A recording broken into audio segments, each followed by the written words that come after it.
Hello and welcome to my show खबरदार negativity से। और आप जुड़ चुके हैं मुझसे यानी साधना जी, साधना सिंह से। वैसे लोग साधना जी बोलते रहते हैं तो मेरे को भी साधना जी बोलना आता है। एनीवेज, सो आज हमारे खबरदार नेगेटिविटी के खुल के सेक्शन में, जिसमें हम ज़्यादातर सेलिब्रिटीज़ का इंटरव्यू लेते हैं, हर वॉक ऑफ लाइफ से, हर जॉनर से।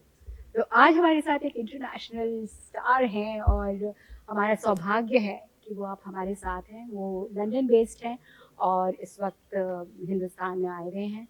और मेरा बहुत बहुत बहुत मैं खुश नसीब हूँ कि मेरी उनसे मुलाकात हुई आज। तो आइए चलिए मिलते हैं उस्ताद जौहर अली खान जी से।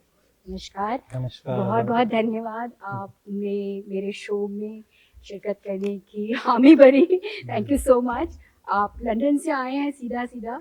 और जौहर जी किसी तारुफ के मोहताज नहीं हैं। वो बहुत ही बड़े घराने, रामपुर पटियाला घराने को बिलोंग करते हैं। उनके फादर जो है वालिद, वो उस्ताद गौहर अली खाजी, बहुत ही रिनाउंड वायलिनिस्ट है वो भी। और उन दूरदर्शन उन्होंने अभी हमें हमने बहुत सारी परफॉर्मेंस देखी, आपको भी मैं सुनाऊंगी, जिसमें दूरदर्शन का शायद वो सिग्नेचर ट्यून था ऑल इंडिया रेडियो में, जो इनके फादर ने बनाया था। और हम सब का बचपन उसको सुन के ही हम बड़े हुए हैं। तो जौहर जी, पहला सवाल मैं ये पूछूंगी, बहुत क्लीशे है, लेकिन आप इतने बड़े घराने को बिलोंग करते हैं, ताल्लुक रखते हैं उससे। आप एक बहुत ही, आपको सब कुछ बहुत प्लेटर पे मिला, जैसे इंग्लिश में कहते हैं got everything on the platter. तो ये कितना चैलेंजिंग होता है और कितना एक बोन होता है, मतलब सौभाग्य है, सौभाग्यवती मैं कहूँगी कि सौभाग्य है आपका कि आप इतने बड़े घराने को बिलोंग करते हैं और सब कुछ आपको विरासत में मिली, जैसे कहते हैं लोग, क्योंकि आपके फादर इतने रिनाउंड म्यूजिशियन थे। तो क्या ये चैलेंजिंग था या एक आपके ऊपर एक, कई बार क्या होता है कि आप बहुत बड़े घराने या बहुत बड़े स्टार के बच्चे होते हैं तो चैलेंज भी उतना ही होता है, क्योंकि आपकी लोगों की एक्सपेक्टेशंस, आपकी फैमिली फ्रेंड्स, आपके वालिद, आपके घर वालों की जो एक्सपेक्टेशंस होती है वो बहुत ऊपर पहुंच जाती है।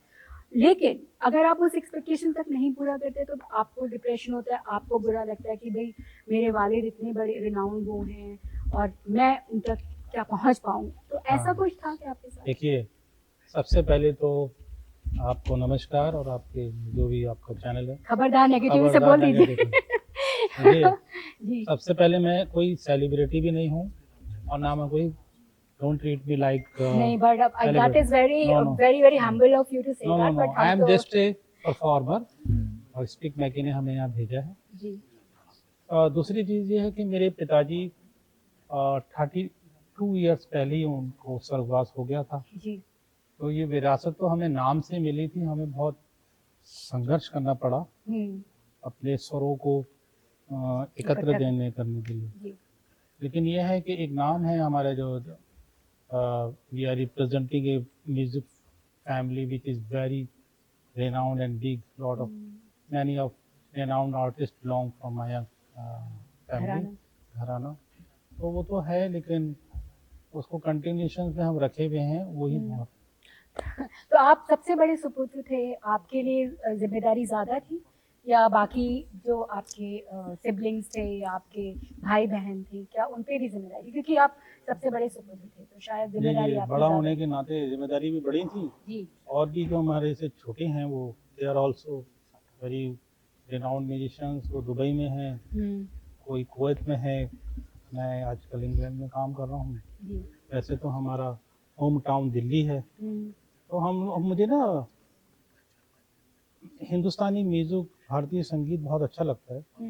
तो इसलिए उन रागों के और उन गीतों के मैं नज़दीक रहता हूँ। मैं वोकल भी सिखाता हूँ, मैं वायलिन भी, जो जहाँ मैं प्रोफेसर हूँ।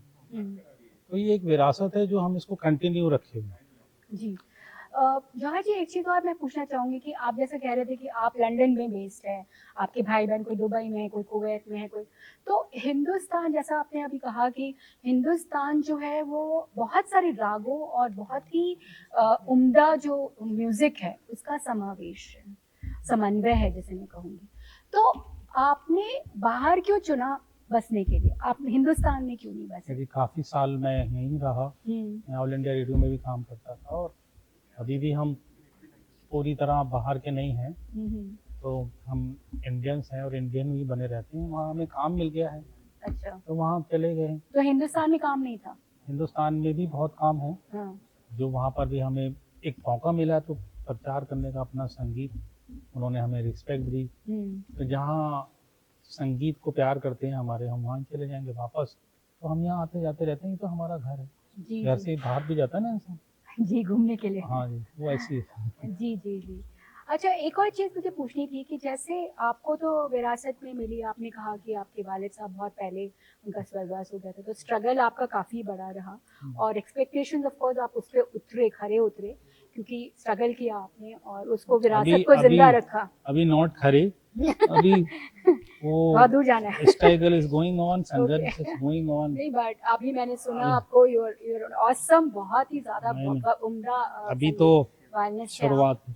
चलिए, आपको बहुत बहुत शुक्राना, लेकिन एक दो सवाल इसके पहले मैं आपको छोड़ने वाली नहीं हूँ। जल्दी। एक सवाल ये और पूछना मुझे कि हिंदुस्तानी म्यूजिक हमारे जो है, जैसे मैंने भी थोड़ा बहुत सीखा हुआ है, लेकिन जो यहाँ जो हिंदुस्तान का जो रिवाज है, जो कस्टम है, ज़्यादातर मिडिल क्लास या हाई क्लास म्यूजिक, जैसे आपका घराना मिल गया आपको, तो आपको संगीत विरासत मिली, लेकिन एक आम जनता जिनके पास कोई घराना नहीं है, उनको कोई जानता नहीं है, वो बहुत ही नॉर्मल फैमिली को आते हैं, और हो सकता है कि वो दाल रोटी के बीच में समय भी ना निकाल पाए, तो जो आपके इंस्ट्रूमेंट्स हैं वो बहुत एक्सपेंसिव होते हैं, जैसे वायलिन बहुत एक्सपेंसिव है, गिटार बहुत एक्सपेंसिव है, तो एक गरीब बच्चा अगर म्यूजिशियन बनना चाहे तो उसके लिए आप क्या कहेंगे?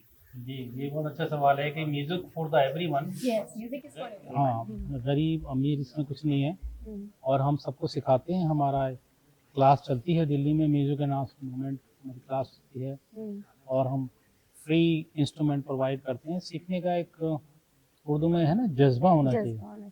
आगे तो आए लोग, इसमें वो कुछ ऐसा नहीं है कि कोई इंस्ट्रूमेंट नहीं खरीद सकता, तो there are many gurus, there are many institutions जो प्रोवाइड करते हैं। इसमें इवन स्पीक में कि फ्री में गुरु प्रोवाइड करते हैं, और आप बस आप में हुनर होना चाहिए। आप में हुनर होना चाहिए। बस वो करते हैं, ऐसे बहुत सारे हम्म। इंस्टीट्यूट जहाँ लोग जो मेरे देखने वाले लोग व्यूवर्स हैं वो जानना चाहेंगे कि क्या ऐसे लोग जो बेचारे अफोर्ड नहीं कर सकते हैं म्यूजिक तो खैर सब अफोर्ड कर सकते हैं, मैं इंस्ट्रूमेंट की बात कर रही हूँ, या फिर सीखने की, जैसे आप कह रहे हैं गुरु बहुत ज़रूरी है, चाहे बेशक मोबाइल आ जाए और कितने भी ऐप्स आ जाए, लेकिन गुरु का स्थान कोई भी नहीं ले सकता, तो उनके लिए बहुत सारे ऑप्शंस हैं, आपका कहना है, राइट? मैंने कोई ऐसा गरीब नहीं देखा जिसके हाथ में मोबाइल नहीं है। अच्छा, तो जो आदमी मोबाइल खरीद सकता है वो तबला भी खरीद सकता है, वायलिन भी खरीद सकता है। अगर नहीं भी है ऐसा तो गुरु के पास आए, हमसे संपर्क करे, और हम एक नहीं कि दो दो तीन तीन उसको इंस्ट्रूमेंट हम उसको प्रोवाइड करवा देंगे। इस डिपेंड ऑन आप संगीत से प्यार कीजिए, ये सारी चीज़ें सब खत्म हो जाती हैं। जी, एक और सवाल मेरे जहन में अभी अभी आया है, वो ये कि क्लासिकल म्यूजिक जिसे आप कहते हैं, जी, हिंदुस्तानी आप कहते हैं, दो तरह के, हिंदुस्तानी कर्नाटक म्यूजिक, राइट?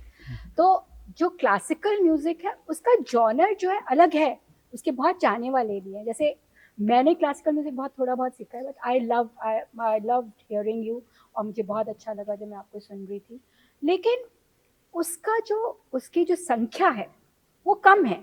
अब आप फिल्मी म्यूजिक देख लीजिए, फिल्मी म्यूजिक हर के जुबान में होता है, हर गाना हिट हो जाता है, they have millions of views, लेकिन क्लासिकल जहाँ पे आर्टिस्ट हैं, क्लासिकल सिंगर्स हैं, जैसे अब मैं फिल्मी म्यूजिक मोहम्मद रफ़ी, किशोर कुमार, जितना फेम उनको मिला था उतना क्लासिकल सिंगर्स या म्यूजिशियंस को क्यों नहीं मिलता? सब लोग ये सवाल करते हैं, लेकिन ये सवाल ही एक तरह से 50% गलत है। अच्छा, सही बता दीजिए। पूरी दुनिया में सबसे ज़्यादा अगर कोई संगीत सुना जाता है तो वो हमारा इंडियन क्लासिकल म्यूजिक है। अच्छा, मैं भी ये सोचता था कि मैं if I am playing classical music, who is going to listen me, how can I मैं इसको किस तरह से कंटिन्यू रखूंगा, किस तरह से लोगों को हाँ, लोगों तक पहुंचाऊंगा। ऐसा कुछ नहीं है। वो सिने जो संगीत है, जो पॉपुलर म्यूजिक है, वो बहुत छोटा सा पार्ट है संगीत का। अच्छा, लेकिन मैं पॉपुलैरिटी की बात कर रही हूँ, पॉपुलैरिटी मीन पॉपुलर भी है, हमारा भी संगीत सुने जाते हैं। अब हम कॉन्सर्ट देते हैं, लोग सुनते हैं। आज देखा आपने कितने लोग आए, जी जी। तो ठीक है ना, वो भी संगीत अच्छा है, लेकिन the best music is Indian music. Yes that is right. अच्छा एक और मैसेज दे दीजिए, जो म्यूजिक लवर्स हैं, जो आपको सुनना पसंद करते हैं, आपके फैंस हैं, उनके लिए आपका मैसेज क्या होगा, हिंदुस्तानियों के लिए? मेरे फैन मत बनिए और संगीत के फैन बनिए, संगीत सीखिए, रागों को सीखिए, क्लासिकल म्यूजिक के नज़दीक आइए और संगीत को अपना आइडल बनाइए, ठीक है ना। पॉपुलैरिटी और ये जो कलर वाली दुनिया है, ये दिखावे की है। The main notes is Saregama, pure music, Indian music. Saregama पा। ठीक है, जय भारत, जय संगीत। थैंक यू, बहुत बहुत शुक्रिया।